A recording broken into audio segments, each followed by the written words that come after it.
right, we've still got people coming in. Hi, Amanda. This is Rob. How are you doing? Hey, good to see you, Rob. Good to see you. Thanks for joining us. Thank you. I'm going to mute myself, but I just want to let you know I was here. Please. And thank you for doing this. Appreciate you being here.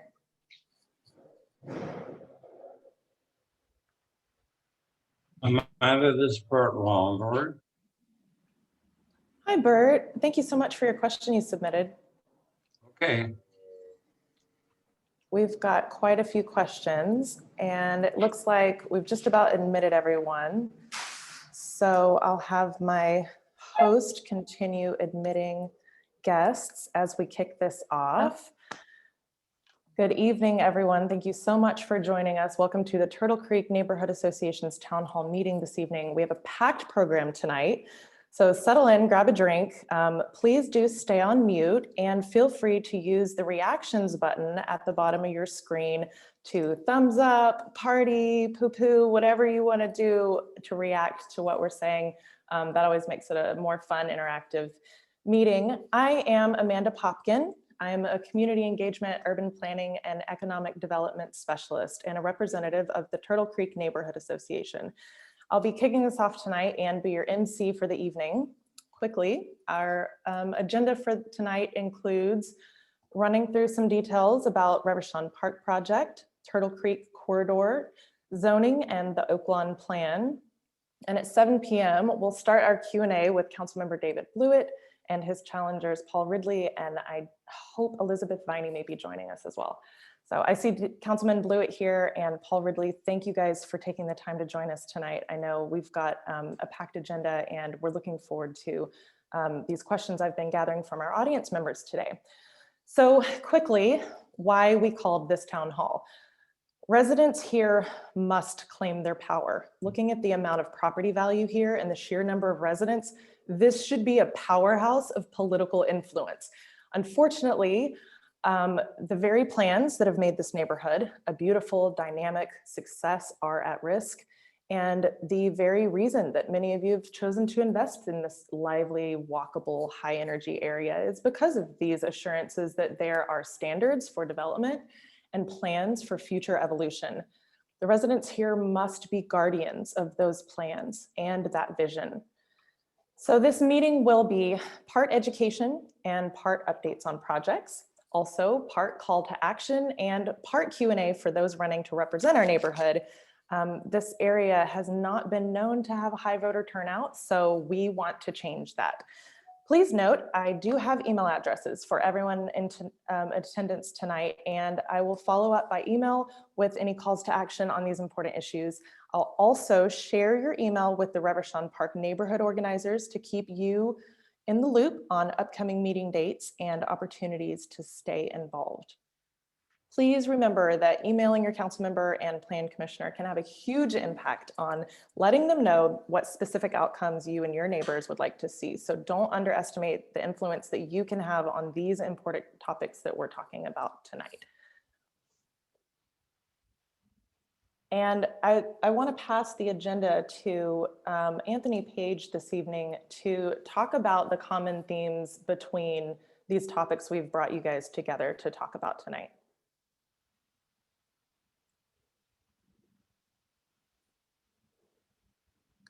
Hi, this is Anthony Page. I am a longtime resident of the Turtle Creek uptown area. Moved here in 2001 and been involved in a variety of uptown Turtle Creek related activities over the years and city things generally. The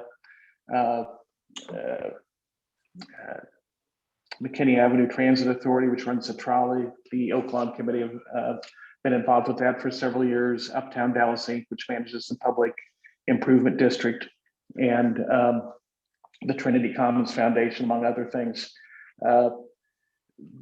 One of the reasons we called this meeting tonight, I think, is, as Amanda said, is to kind of as a call to action to get people organized here. I think the Turtle Creek area is the city recognizes and the Parks Department recognizes is one of the city's most important gems, and I think that's why we all choose to live and work here. One of the challenges, one of the things that's come into caused a I think, increasing amount of conflict in recent years has been the success of the city of Dallas and the fact that Turtle Creek is right in the middle of where the city is growing. And so you've got tremendous pressures on the Turtle Creek corridor and the neighborhood surrounding it, because you have development taking place in Uptown, which is this is very high value land, trades north of $300 a foot. And in the path of that, you have a lot of low density neighborhoods and small neighborhood streets and a very fragile Turtle Creek corridor. And you have Reverchon Park. So all these things are very desirable, and they're desirable to the people that live here, but they're also desirable to everybody else in the city. And I think one of the conflicts we see is that for the same reasons that residents enjoy living here, others want to invest here and they want to put things here because this is such a convenient location, because the ambiance is so high quality, and it's due in large part to the fact that we have the Oakland Plan, which was passed in the early 1980s. This plan, and I think Councilman Blewett and Commissioner Ridley former Commissioner Ridley can speak more in detail to this later, have been a big part of what's made Turtle Creek and the Oakland area great, because it recognized the dangers to our neighborhoods from potential overdevelopment due to the fact that you've got developers who are willing to pay substantial sums of money for land to the extent they're able to upzone and put higher density in areas. And that goes not just for development, but also for Reverchon Park, because the original plan, and we'll hear more about this later, we'll get an update, was really a commercial facility that we're using parkland for, and was going to serve the entire city, but it's essentially a profit-making enterprise. So the Oakland Plan put in place stringent protections for neighborhoods, and then we also have the Turtle Creek Corridor Masterplan to put in stringent protections for the Turtle Creek Environmental Corridor. We also have an overlay, a zoning overlay, one of the few in the city like this, called the Turtle Creek Environmental Corridor, which puts additional zoning protections on this area.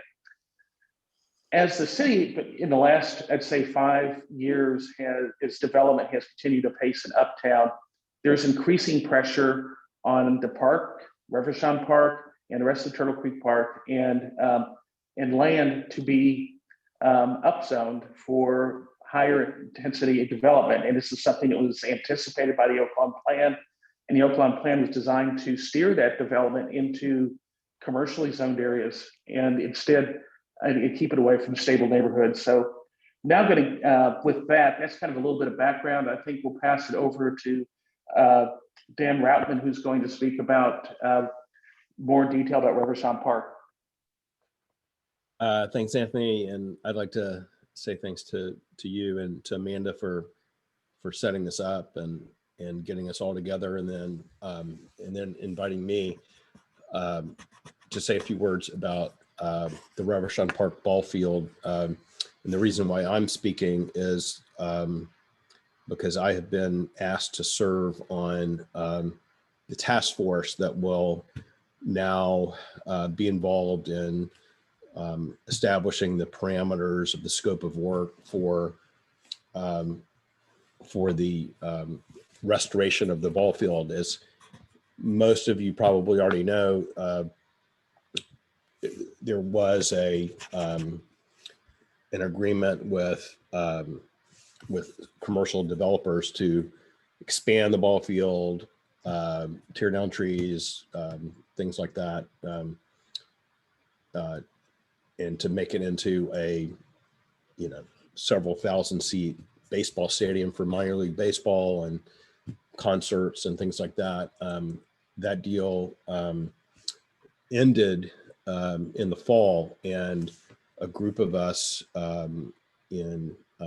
close by the park formed a committee called Restore Reverchon, and our interest was to keep the ball field, which is 100 years old, in case you didn't know that, to keep the ball field on the same footprint, and to limit the use to amateur baseball only, which would include high school baseball, not have concerts there, not attract large crowds in the thousands because there's no parking, but limit it to seating in the hundreds. And so the park board has now met on January 28th and has established a task force, which includes 3 park board members, including the District 2 and District 14 reps and the board chair, Calvert Collins Bratton, the assistant superintendent of DISD, the baseball coach at North Dallas High School, commissioner of the North Texas Amateur Baseball League, which uses the field, executive director of Preservation Dallas, and then potentially a senior vice president from Scottish Rite Hospital. And the task force is going to, our role is to establish a scope of work parameters. They're an architect who's going to oversee the work is going to be selected, and the task force will develop the scope of work options with the architect and then have the renderings, and then we're going to share those renderings with the community. The task force will not convene until May approximately, and then we'll have probably at least 3 community meetings in July and August to present these ideas, and then the end scope of the project will be determined by the community input. So I think that the people involved on this task force are generally in favor of keeping the footprint the same, leaving it to amateur uses of baseball only, no alcohol, and hopefully not a concession stand. We feel like food trucks could serve the purpose instead of having a concession stand, and just really restoring it to the original intent of the ball field 100 years ago, keeping it simple and compatible with the size and scope of Reverchon Park and the goals of the neighborhood. And now I will say there in the park board meeting, there were 1 or 2 park board members who did mention something along the lines of, this is not a neighborhood park, this is a city park, and there are other people who should have a say in what happens in that park and what the uses should be. So we'll just have to see about that. So there are no guarantees about any of this, but if this, when these meetings happen with the community, Amanda has your email addresses, and we will keep you informed of when those meetings are so that you can participate and have your input. And Thank you really so much. all I have to say. Thank you. That's a great overview. And if any of you folks are unfamiliar with the recent history of this project, please just put Reverchon Park into your Google and read up on what's been going on the past year or so. Next, I want to talk a little bit about the Turtle Creek Masterplan. That was one of the things we wanted to talk to you guys about. It's a plan that not a lot of folks know even exists. So Tony, tell us a little bit about that. Sure, and I wouldn't purport to be the expert on the Turtle Creek Corridor Master Plan, but the plan was originally developed by, with the backing of the Turtle Creek Association in, I believe it was 2008, and it was adopted as official Park Department Master Plan in 2009. And what that plan does is it recognized the fragility and the uniqueness and the specialness of the Turtle Creek Corridor going all the way from Highland Park down to Reverchon Park. And what that plan envisions is restoring it. The corridor had deteriorated quite a bit, and so envisions restoring the natural beauty of that corridor. Involves some selected improvements, but really maintaining it as a natural space and maintaining density caps in the area in what they call the study area, which is not just the Turtle Creek Greenbelt, but extends about a block on either side to the west and to the east and about keeping that area, the development in that area carefully controlled because of the fragility of the Turtle Creek Environmental Corridor, including the riparian corridor. Part of that plan also includes green fingers that stretch out from the park to integrate the park better with the neighborhoods to the west and to the east, and uptown, and then further over towards Oaklawn Boulevard, Oaklawn Avenue. So that was adopted as official park department policy 2009, and there's been some work done towards that, but it's really signaled the importance of being vigilant and protecting this park. And part of the problem with the plan, it's a good plan, but it incorporates areas that are outside park department control. And another issue with the Turtle Creek corridor in general, we find, and this is a common theme about this area not exercising its political power or being unified, is that control over this corridor is fragmented. So you have the Parks Department involved, you have and they're involved generally through the corridor, but then you have Reverchon Park. You have certain entities are involved with Reverchon Park that are not part of the Parks Department. You also have the Turtle Creek Conservancy, which oversees Arlington Hall and about 3 blocks of that area. And then you have the Turtle Creek Association also involved. And then you have certain private property owners all working to attempt to maintain the corridor, but each of these entities has slightly different agendas and their work isn't perfectly coordinated. But that's the background of the Turtle Creek Corridor Master Plan. So those are 2 of the most important parks in this neighborhood, and I know they influence the experience that a lot of you guys as residents have here, and it's really important to protect those plans that previous residents have put into place. The other thing we wanted to talk with you guys about and discuss with our council members and folks running for a council district is the Oaklawn plan. It was, it came online in '83, and there's a lot of folks who think that it's time for an update. So, we see a lot of zoning cases in this neighborhood, and there's one in particular that has the potential to be really precedent setting. And I know Anthony Page, as the president of the Vines Condominium Association across the street from this project, knows a lot about it. So just to give you a quick primer, we've got about 10 more minutes here until our Q&A with the councilman start, but I know this is indicative of a lot of zoning issues that we see in the neighborhood. Thanks, Amanda. So yeah, getting back, we have as we heard earlier from Dan on Reverchon Park, this kind of idea that the park isn't necessarily, the interests of the residents aren't necessarily the only interest to be included when determining land use in this area. And that's one of the things that makes things challenging and contentious. And that's the case with this zoning case. This is something many of you may have heard about. It's about the Lincoln Katy Trail. It's a proposed 600,000 square foot structure on 3.8 acres of land bordering in the area between Katy Trail, Carlisle Street, Hall, and Bowen. This area is zoned MF2, which under the Oaklawn plan is entitled to special protection. It's the understanding that these areas are not to be touched, that to be maintained, and MF2 is basically low density, 36-foot height, and this is primarily townhomes, a lot of green space, a lot of open space.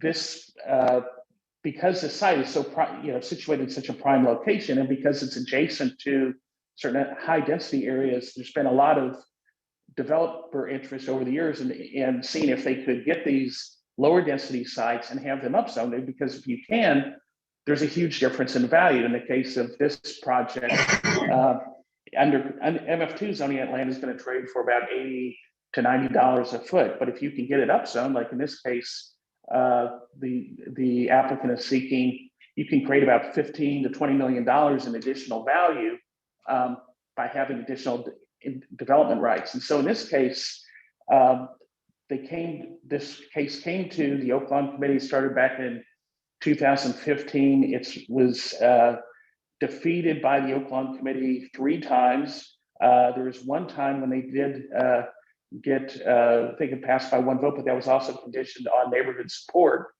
That neighborhood support never materialized. the most recent decision of the Oaklawn Committee was to decline the case yet again. That was in late 2018. In this case, it went to the City Plan Commission, was reviewed extensively, and it was voted down there. And then the City Council declined to support that. And so we thought that was the end of it. And there was the reason I think they declined to support it were two reasons. Number one was it was a material conflict with the Oaklawn plan, and number two, there was tremendous community opposition. There were over 700 ballots in opposition cast last time. There were 7 HOAs opposed to it, a senior living center, the Dallas Homeowners League, the Oaklawn Committee, and several other interested stakeholders. This case came back again last fall, and the instruction to the applicant, to Lincoln, last time this case was defeated at City Council and by City Planning Commission, was to work with the neighborhood to come up with a better plan. And that's the way these things typically work. There's a collaboration. You get community support, and goes to the Oaklawn Committee. The Oaklawn Committee then, has its say, and you tend to work out a consensus, and then it goes to City Planning Commission. In this case, the applicant simply refiled the old case, and with no real new changes, and then declined to engage with the community, declined to go to the Oaklawn Committee, and took it to City Planning Commission, which then proceeded at the first meeting to vote the case down, notwithstanding, or vote the case to support the case, notwithstanding sustained opposition from the surrounding residential property owners. There was some support from commercial property owners and from the sellers, certainly, because they stand to make $15 million more in enhanced property values. But there's several issues with this project. Number one, under the current code, you're only allowed to build to 36 feet maximum height. And this one goes to 70 feet above grade plane, and at its highest point, it appears to be about 86 feet. Also in the Oaklawn area, you're required to have significant setbacks above 36 feet. This project does not comply with that. The third thing is you're also required to have substantial green open space. This and maximum lot coverage. This doesn't comply with that standard either. So it really wasn't, there's no discernible community benefits. They've talked about building connections to the Katy Trail, but those aren't a part of, their approval is not conditioned on building those or funding them. And in fact, those connections aren't even on their property. I also talk about burying parking and completely wrapping the parking garage, but that's also not a part of what, they're not required to do that. So this case has a lot of issues, and these are typically sorted out through working with the neighborhood and working with the Oaklawn Committee to develop a project that is compatible with the neighborhood, and then secondly, ensure that the ordinance, which is what is ultimately adopted by the CPC and council, incorporates all the trade-offs that the applicant is proposing to provide. In this case, there are few to no community benefits from this project. It's simply a big upselling to the developer. And to the extent they have talked about providing benefits to the community, those aren't incorporated into the ordinance. So there's real plans, and there's also a lack of transparency here. We still haven't been able to get from the applicant a copy of the ordinance that was approved at CPC. They wouldn't show it to us before they put it before CPC, and we haven't been able to get it yet. And the minutes aren't posted, so that's not available, even though the meeting was February 4th.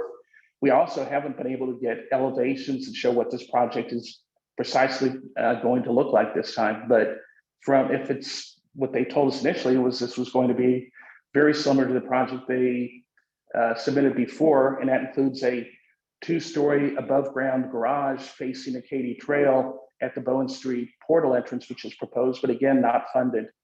So that's a case that has similarities with Reverchon Park. And I think the attitude of City Plan Commission was, yeah, we hear that the neighbors are opposed to this, but we really don't care, because this is something that we look at as, they're looking at as this is a citywide project. And more disturbingly, what's happening in this case is what came out is a lot of potentially significant precedents for the Turtle Creek Corridor in general and for Uptown and for Oaklawn.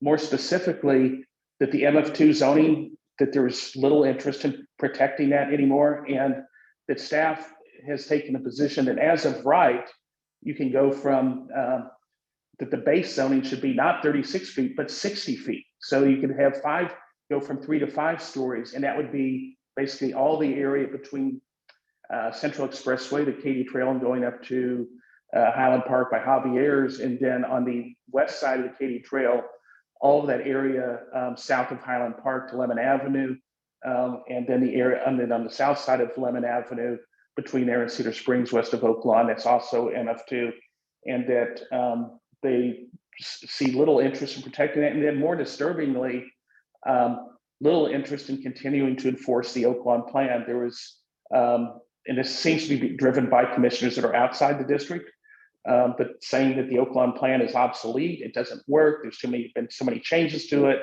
what's the point of enforcing it?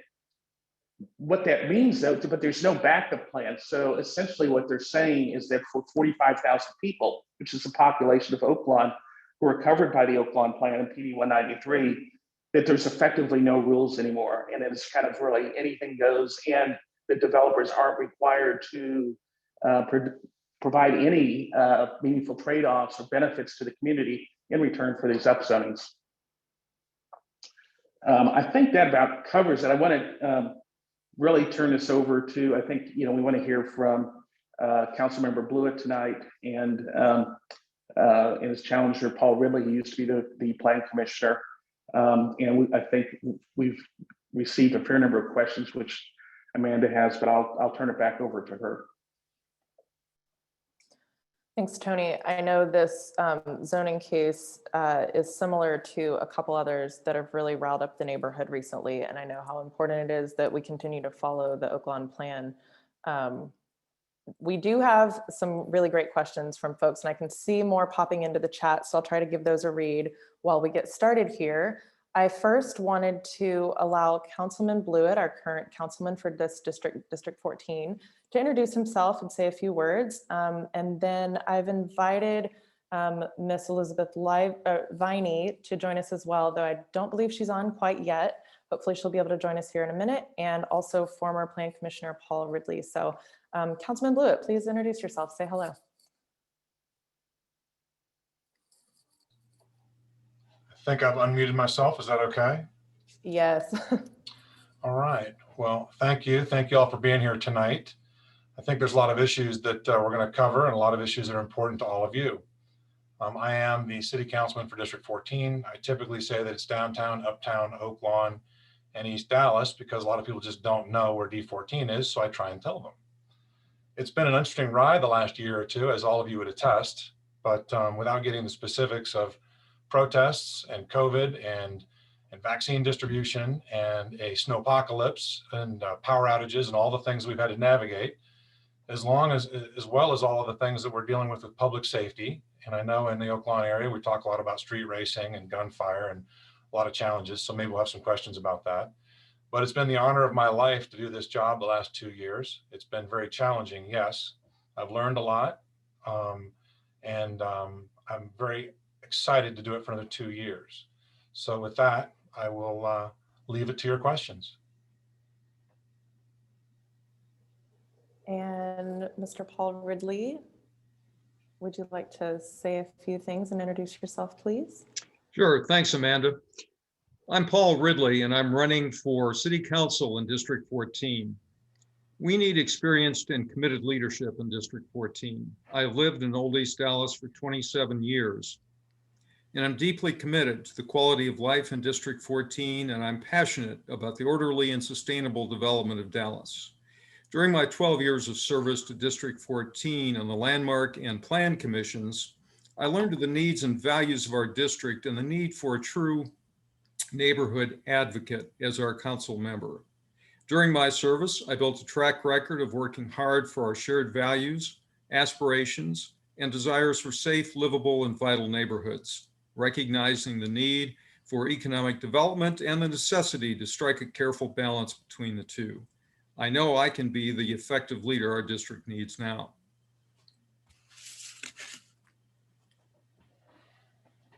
Oh, I was muted. Thank you so much.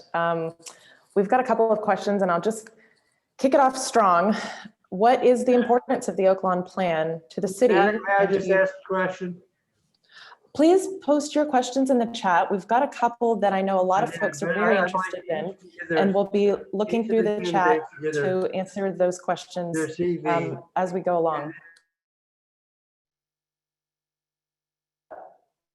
So our first question for our councilman is, what is the importance of the Oaklawn plan to the city and you personally, and what value would it hold for you in your role as city council representative? And secondly, a question from Brenda Kroenberg, what's your opinion regarding reopening PD 193 for an update? Things we were just talking about. Councilman Blewett. Well, you know, as Mr. Page talked about, the Oaklawn plan goes back quite a ways. And from my understanding, back in the early 80s, it was somewhat contentious. And my guess is, based on this meeting and the people that I've talked to over the last number of years, if we opened up it again, it would be just as challenging, if not more so. You know, we talk about the Oaklawn plan, and I've talked to a number of you before about this, but we have over 160 sub-districts within the Oaklawn plan. So there are lots of zoning cases, lots of issues, lots of penetration into what the Oaklawn plan is, and it makes for challenging projects. That's what the Oaklawn Committee is all about, is to navigate this. So the question is whether or not I'd like to open it up. It would be a multi-year process. I think it would be problematic, but I also don't think the current process is working very well. If you look at the Oaklawn Committee, the membership, the projects that are coming through, some of them sail right through, some of them don't. From my perspective, what I really want is I want the Oaklawn Committee to make it easier when a project comes to city staff, when it comes to CPC, and by the time it comes to me. The Oaklawn Committee largely does that. So I find them very helpful. But you know, opening up, I think would be problematic. I'd like to have a lot more community support and input before I weighed in that I would be for or against it. Second question, or second part of the question was what? Would you be willing to open it up again? I think you've addressed both. Yeah, I think I said that. Yeah, thank you. Mr. Ridley. Thank you, Amanda. Let me address the first part of your question first, and that was about the importance of the Turtle Creek Greenbelt to the city and to me personally. There are many attributes about. Oh, actually, Mr. Ridley, just to correct you, I wanted to talk more specifically about the Oaklawn plan and its importance to the neighborhood and the city, and opening up the plan potentially for redo. Well, I think the Oaklawn plan has stood the test of time very well. It was created as a result of involvement of many stakeholders back in 1983 and 84, including the citizenry in the surrounding area. And it didn't change any of the zoning in the area. I think we lose sight of that today. It established some areas that were to remain MF2, which is the area to the east of the Katy Trail that has come up in this discussion tonight about the Lincoln Katy Trail project. And it didn't change any other zoning. It admittedly has a lot of sub-districts, but those sub-districts represent the same individual zoning districts that existed before the plan was adopted.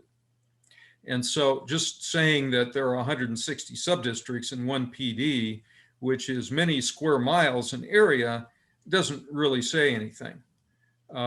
The importance of the plan is that there were some overlay ideas in terms of setbacks, in terms of landscaping requirements that were important, felt by the community to be important, that governed the entire area. And those have been largely respected ever since, and I think they're still valid today. With respect to reopening it, I don't think there's community support for that. I think there's enough flexibility, particularly where we have the Oaklawn Committee as the guardian of the plan, to make exceptions or to make adjustments in zoning where it's within the spirit of the Oaklawn plan. So I'm not in favor of reopening that plan at this point. Thank you both. I know these are huge topics. We could talk all night about this one question. I encourage everyone on the call tonight to email david.blewett@dallascityhall.com or go to Paul Ridley's website, which is posted in the chat, to ask them more questions, learn more about them, and invite them to your own town hall meetings and HOA meetings. So pivoting now to our conversation about the Reverchon Park and the Turtle Creek Greenbelt, what do you think these mean to the city and you personally, and what's your vision for the ballpark? Who should have a say-so and what happens there? Starting with me or Paul Mr. Ridley, I'll Ridley? let you go first on this one. Okay. Well, I see the future of Reverchon Park as a park that the surrounding neighborhood has a major role in. And in terms of the current plan to have a task force look at the proposed scope of the project, the budget for the project, and the uses that would be permitted, I listened to Daniel reciting the members of that task force, and I didn't hear many community members. These were institutional representatives. I'd like to see more community members who live near the park on that task force. And I would support the neighborhood vision for the park and particularly the ball field. As I understand it, the neighborhood wants the ball field resurfaced, new grandstands put in place, new toilets, but not to overdevelop the park and the ball field. There were proposals that we all know about to really commercialize the park, to make it a venue for large concerts and major sporting events. I don't think that's what the neighborhood wants. And I think they need an opportunity to present their ideas and have representation on this task force so that they truly have a stake at a place at the table to decide what happens with Reverchon. Thank you. Councilman Blewett, what's the importance of the park and the Greenbelt? What's your vision for the park and who should have a say-so? A lot of a question. To kind of get into it, I have to go back in time. In 2017, we had a very large bond with a lot of input for parks. And for some reason, the District 2 representatives on Park Board and on council did not include Reverchon. Now, District 14, the reps for park and for council did not take ownership of the park, and so they weren't playing a role in it as well. The park is what I call an edge park. You know, the park is in District 2, but all the residents are in District 14. So that's somewhat problematic in who's going to take ownership of it. I can tell you that I've taken ownership of the park for a lot of reasons, mainly because my constituents have asked, if not demanded, that we do so.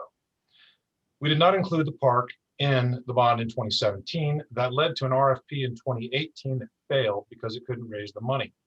In 2019, they came back with a second RFP. That RFP came through the process. They had funding in place. It got to the park board, I believe it was October, and it passed. I think it was 11-4. Came to city council in November, where Mr. Medrano deferred it. He wanted to take ownership of it to a certain extent and tighten up the deal. So we deferred it till December. In December, we had a vote to go forward on a somewhat modified plan. I didn't like it for a variety of reasons. I voted against it. The vote was 7-7. Some people thought that was the end of it. I did not. Ms. Mendelson was out of town. She indicated she would have voted for it. There were two other councilmen who indicated they wanted to bring it back for a vote to reconsider it. I also wanted to have a crack at it. So I did. I tried to tighten it up a little bit, and it came back in January, and it passed. I think it was 11-4, might have been 10-5, but it passed overwhelmingly. But I put a couple of provisions in the January resolution that protected the neighborhoods that got us to where we are now. And the biggest one was that if they want to do anything outside the RFP existing footprint, they'd have to come back to council for a vote. I put some other provisions in there for open play, additional resources, and so on. But the biggest thing for me is I knew parking and traffic were going to be the biggest issues for a commercial use of that facility. And I figured without parking, they'd never be able to make it work. Now, I'll tell you, behind the scenes, COVID was to our benefit. they did not execute the contract. People don't understand that. The RFP was voted into place, the contract was not executed. I worked with John Jenkins, the park department, to put a lot of pressure on them to either execute the contract or for us to terminate. I did that for months. There are a number of people who know what I did. John Anderson knows what I did, a couple others. I did not tell a lot of people what I was doing, but we put significant pressure on them to execute the contract or we would terminate. In July and August, we got to the point, we pulled the trigger and we ended it. We had to vote to terminate the RFP because there was no process to do it. It was actually pretty complex how we got there. So there's a lot of nuances to how we got there. But behind the scenes, I also looked at how much bond money we had left over, $300,000-$400,000. I talked to DISD to see if they would be interested in participating. They were in a handshake deal for $500,000. And I had about $100,000 of my discretionary money that I agreed to put into it, which got us to $800,000 or $900,000. And John Jenkins thought we could get there with that, along with some private funding. So there were some guys that were involved on the private funding side who stepped up and are stepping up and are on that task force and are helpful. And basically where we are is exactly where we should have been, what I've worked to do. And I'm very excited about what the park's going to look like. Thank you, guys. That's a great short history of this Too long, I'm project. sorry. And Long, it's a lot of stuff. the gentleman who spoke earlier, Dan Routman, who is heading up the neighborhood liaison between staff and residents, put his email address in the chat, droutman@gmail.com, if you'd like to continue this conversation with him. The next question I'd like to ask you guys is, this came out in a couple of different conversations with folks ahead of time. With varying stages of city approval for projects like streetlights, Pegasus Avalon, Lincoln Katy Trail, what is your litmus test for a project seeking approval for additional entitlements? Who wants to go first? I'll defer to Mr. Ridley on that. Well, I'm happy to call upon my 8 years of experience on the Plan Commission to address that thorny issue. I wish I could say that there was a definite litmus test of 3 criteria that we evaluate every rezoning for. There isn't. As people who are in the real estate business know, location is everything. And location is a very important factor in how a person at the city who evaluates whether to change entitlements on a piece of property must consider. But there are others. There's the history of the usage in the area and of that particular site, and the context in which that site sits. What is the access to the site? What are the transportation nodes that are available for the particular use that's contemplated there? And how does the increased density that developers typically seek going to sit with the rest of the surrounding area? And we also have to look at whether there is an area plan that sets the general course that constituents in the area wanted to see for that area. If it's in the Oaklawn area, it would be the Oaklawn plan that we would have to consult. There are many other areas of the city that have their own distinctive area plans, or there's the comprehensive plan for the entire city. We must consider all of those factors. So there's no specific litmus test that I can give you other than discussing generally what factors we do look at, and we should consider seriously all of those issues before agreeing to upzone a property.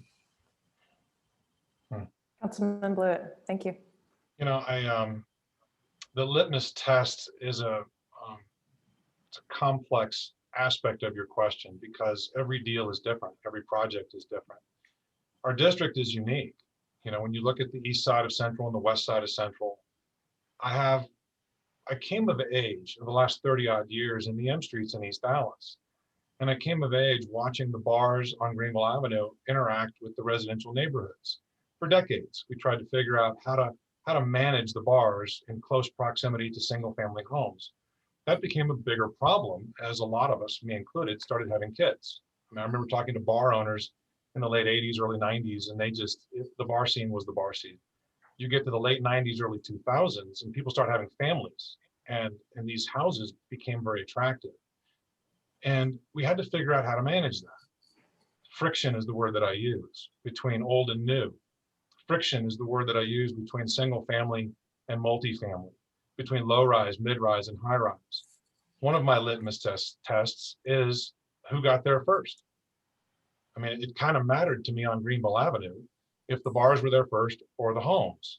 And quite frankly, the bars have been there for a long time. So I felt there was a way that they had to be managed. And if you bought a house with a bar already there, I mean, it really wasn't fair for you to say the bar should have to go away. So when I look at a project and its impact on a mid-rise or a single-family neighborhood, that's a big litmus test for me, the impact on the neighbors. There are other projects that don't really apply to you guys so much, but we're doing a road redo on the east side, and it's really a big deal in how it impacts the individual neighbors.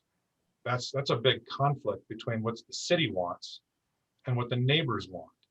So I try very hard to think about the neighbors first, and then I have to think more macro for the city after that. And so that applies to a whole bunch of things when it comes to inclusionary zoning, height, density, traffic. We're always looking at the mix of the macro, what the city wants, versus the impact on the micro, which is the neighborhoods and what they have to deal with. So that would be my biggest litmus test, is how to manage that. Thank you, guys. I'm juggling a couple more good questions. We've got 10 more minutes. Thoughts on affordable housing, both owner occupied and renter occupied? I know this is a huge concern for a lot of folks in this neighborhood. I'll let you guys decide who wants to go first. I'll take it unless you want it. I'll be happy to go. Go. This is something that I recognized was a serious need in Dallas, and particularly in Uptown 6 years ago when I was serving on the Plan Commission. During that time, I hatched the idea of bringing incentive zoning to Dallas. I was the first public official to broach that idea, and it was very controversial at the time. The staff didn't know anything about it. The developers were uniformly against it.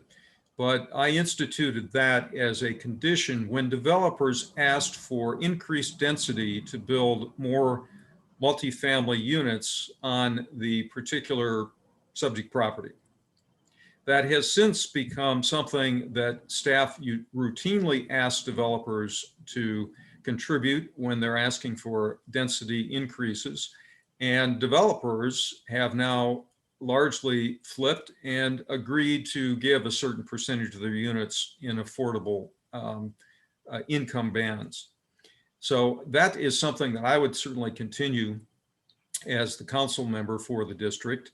The other approaches that I would take would be to make the city a sublessee in affordable units so that the voucher holders who are at lower income levels can lease their apartments directly from the city. What that does is that increases the likelihood that apartment owners will allow voucher holders to live in their units. Right now, there's a reluctance to do that. And with the city in the middle as the sublessor, we can provide affordable housing through the voucher program for thousands more people. In addition, I would advocate for affordable housing developments that are based upon a partnership between the city and the developer. We have small projects that are underway now in various parts of the city, but we need to be more consistent and more aggressive about doing that so that we can build more affordable homes in places of the city where there are opportunities for jobs, for shopping, for transportation. In other words, opportunity areas. So those are just some ideas that I have about improving our stock of affordable housing. Well, the city has a comprehensive housing plan that calls for 20,000 new units, and we're not doing it. We're not doing it for a lot of reasons. What I talk about in District 14 is it's really hard to have affordable housing if you don't have affordable dirt. Now, people don't like to hear that, but that's just the truth. And so the idea that we're going to put significant numbers of units within District 14 it's very problematic. So the first thing we have to do is fix Jefferson Avenue. Now, I've been pushing as hard as I can. If you guys don't know what Jefferson Avenue is, where the Oak Cliff Municipal Center is, it's where our permitting is. It's broken. We are months and months behind. You put an application in now to renovate or to build, whether it's residential or commercial, it takes forever to get a permit. We are losing lots of development, lots of renovations because Jefferson Avenue is broken. We've been pushing and pushing. We finally have third-party outside consultants that are coming in. I don't think they're doing a great job. We'll find out at the end of March if they've hit their benchmarks, but it hasn't been working. So that's number one, is we've got to build more. I'm kind of a business guy 101, supply and demand. If you don't have more supply, it's a real problem. So affordability is going up. The second thing I really focus on is property taxes. You want to talk about affordable housing? I mean, that is about lowering property taxes. I voted twice to lower the rate. I have a tax plan coming forward in April that will reduce taxes even more for over 65 residents. I'm very excited about this. I think that a component of affordable housing isn't just new housing, it's existing housing. How do people, as we age, how do we stay in our houses as our taxes keep going up every year, over and over again? We all know it. So I'm trying to do what I can to address this through property taxes, through supply of new property. And it's also, we've got a land bank with lots of lots that we're not using. And we need to get those into the marketplace and develop, because again, it goes back to supply. Inclusionary zoning is interesting to me. It's a tool. And I do think Mr. Ridley, and he and I talked about this, oh gosh, a year or so ago about it. And I know he's a big advocate and fan of it. And I think that, it does work at a certain extent, but when you have a project where you're putting 3 or 5% quote affordable in there, I'm just not sure the impact. I mean, if you look at the numbers of people that we're actually putting into our desirable areas, it's minimal. So we need a better tool. There's some other things we're talking about, kind of a deed in lieu, or not a deed in lieu, but a fee in lieu, where we will get monies from developers, set it into a different fund to help put it into other projects to renovate them as opposed to scrape them. I mean, there's some things that are on the table, but right now we don't have any great tools. So it's all about supply, and it's all about making our permitting work better. And it's about holding the line on property taxes. Thank you, guys. I know we could probably talk all night about this too, and there's lots of things the city's working on and so much detail about affordable housing. I've got a couple more questions, and I know we have just a few more minutes. There's at least one person in our audience with their hand up. If others have questions that they've put in the chat or would like to say themselves, I'd like to open the floor to your questions for a few more minutes. Luis, why don't you go first? Or is it Louis? Yeah, it's Luis. Thank you. Thank you for pointing it out. I guess, and thank you for all the people that have answered questions thus far. I'm new to the neighborhood. I've only been here for around 2 years. Appreciate the perspective. Now, everywhere I have lived, investment has typically been a good thing for property values, right? I have seen some of the plans for Carlisle, and personally, I find them to look very attractive, in particular relative to what we are seeing right now. So my question to the group is, it feels to me like there could be some advantages to some of these, projects. What are they? Like, what are they? And like, how can we educate ourselves to better understand what those are? I think a lot of that is subjective. Do you like design? Do you not like design? And I think that's a big reason why the Oak Lawn plan was written the way it was. And reading it, a lot of it is a landscape plan, and a big reason why this neighborhood has become so beautiful despite the density and so livable. I would push back and say, the more we encourage developers to build to the zoning that is allowed, the more density we'll get where we intended for density to go. And the less we'll be stuck in a quandary, having to upzone a property that neighbors may not have wanted upzoned to begin with, and property owners assuming that their property is worth more than it is because there's a precedent set of upzoning. And of course, our property should be upzoned too. And as Councilman Blewett mentioned, that the price of land is a serious problem. It's not just a supply and demand situation. We have zoning for a reason, and we have lots of available lots downtown and in uptown that haven't been fully developed to their full potential. So especially for you guys living in this neighborhood, I know density is not necessarily always the problem, but it's about putting the right project in the right place. We've got 2 more minutes. Not sure Unless that there's answered any- it, but thank you. Louis? So your question was what, I mean, Amanda, I'll take a crack at it if you don't mind. Or Yeah. did you want to just Sure. answer? Sure, yeah. I mean, Liz, I think I understood your question to be the development. What's the real value in going ahead and building a project, just basically, right? Is that kind of what your question was? Now, my question is, how do I educate myself on what the advantages are? I felt, you know, we spent an hour on this. It feels like a negative skew by the neighborhood. However, I didn't get a balanced, you know, debate on. It's hard to make a decision based on what I'm hearing. It's been very one-dimensional. That's all I'm saying.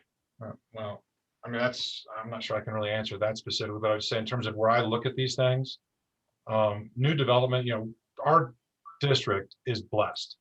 The city, of course, with COVID had a lack of development. Really, things went south for a lot of projects. We did $1 billion in new development last year. And that translates into property tax revenue. That translates into something that the city needs, quite frankly. And so there is a property tax revenue, rather, component to this. A lot of people downtown seem to like density. Some people don't, you know, but we keep hearing about density, new urbanism. And that leads to wider sidewalks, bike paths, but it also leads to more traffic.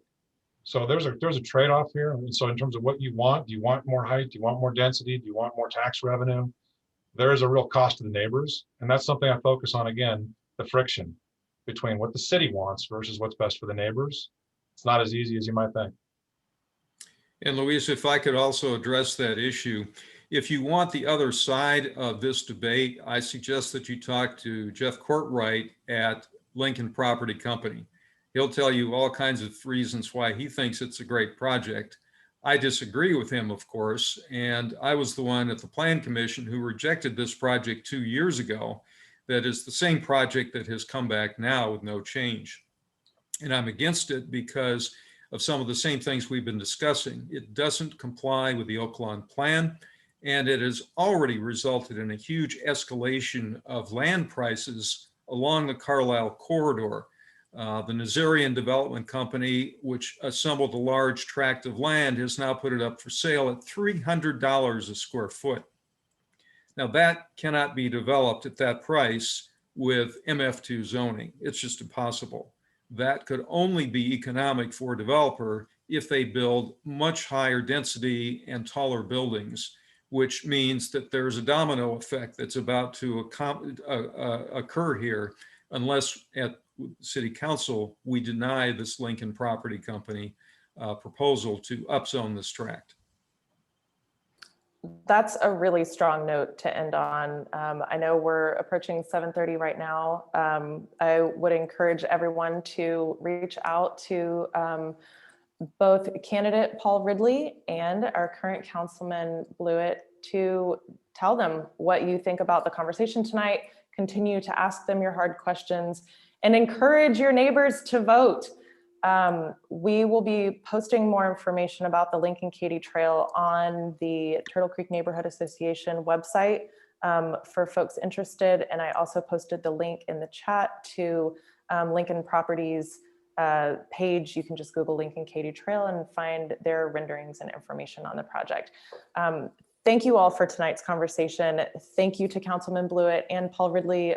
Thank you so much for your insights. And we look forward to, you know, the next few months and see who's our next councilman for this next year. So have a great evening, everyone. And we'll be in touch soon. Take care. Good night, everyone. Thank you all. Thank you. Thank you. Thank you.